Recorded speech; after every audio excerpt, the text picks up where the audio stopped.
ముఖ్యమంత్రి చంద్రబాబు మాట తప్పరు మడమ తిప్పరని తొలి సంతకంతోనే రుజువైందన్నారు రాజమండ్రి రూరల్ ఎమ్మెల్యే గోరంట్ల బుచ్చయ్య చౌదరి. ఇకపై రాష్ట్రంలో సంక్షేమంతో పాటు అభివృద్ది పరుగులు పెట్టిస్తామన్నారు. జగన్ సహా దోపిడీకి సహకరించిన అధికారులను శిక్షించాల్సిన అవసరం ఉందన్నారు. 7 సార్లు ఎమ్మెల్యేగా తన అనుభవానికి మంత్రి పదవి ఇవ్వాల్సిన కొన్ని కారణాల వల్ల సాధ్యపడలేదని చెప్పారు బుచ్చయ్య చౌదరి. ఎన్డీఏ ప్రభుత్వం రాష్ట్రంలో అధికారంలోకి వచ్చింది. చంద్రబాబు నాయుడు గారి నాయకత్వంలో పవన్ కళ్యాణ్ గారు, మోడీ గారి సారథ్యంలో ఈ ప్రభుత్వం ఏర్పాటైంది.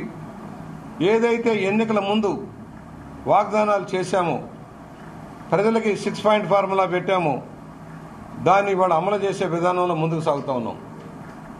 ఒకవైపు ఆర్థికమైన ఇబ్బందులు ఉన్నాయి,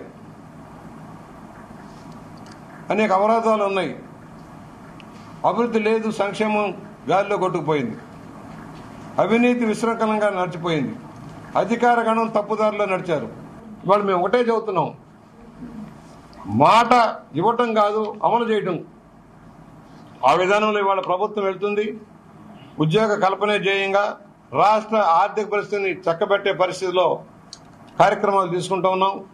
మరోవైపు ఎవరైతే దోషులు ఉన్నారో, విశృంఖలంగా వ్యవహరించి అవినీతికి పాల్పడి రాష్ట్రాన్ని చిన్నాభిన్నం చేసి దోచుకున్నారో వాళ్ళందరూ భర్తం పట్టాల్సిన పరిస్థితి ఉంది.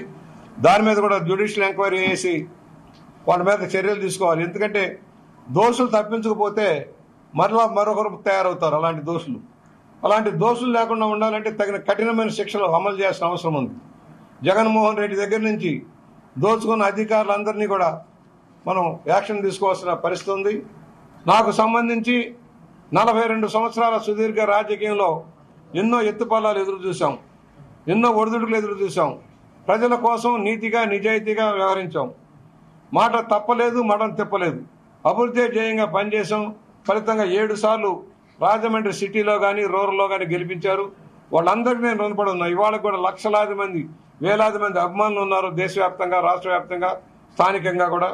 వాళ్ళందరికీ నేను ధన్యవాదాలు చెబుతున్నాను. నా భవిష్యత్తును ఆకాంక్షించిన వాళ్ళు, నా గెలుపును ఆకాంక్షించిన వారు, నా కోసం ప్రత్యక్షంగా పరోక్షంగా కష్టపడి నాకు మంచి మెజార్టీని ఇచ్చి దేశంలోనే ఫస్ట్ రిజల్ట్ నాదే వచ్చింది.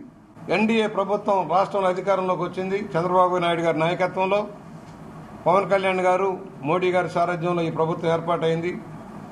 ఏదైతే ఎన్నికల ముందు వాగ్దానాలు చేశామో, ప్రజలకి 6 పాయింట్ ఫార్ములా పెట్టామో, దాన్ని ఇవాళ అమలు చేసే విధానంలో ముందుకు సాగుతా ఉన్నాం.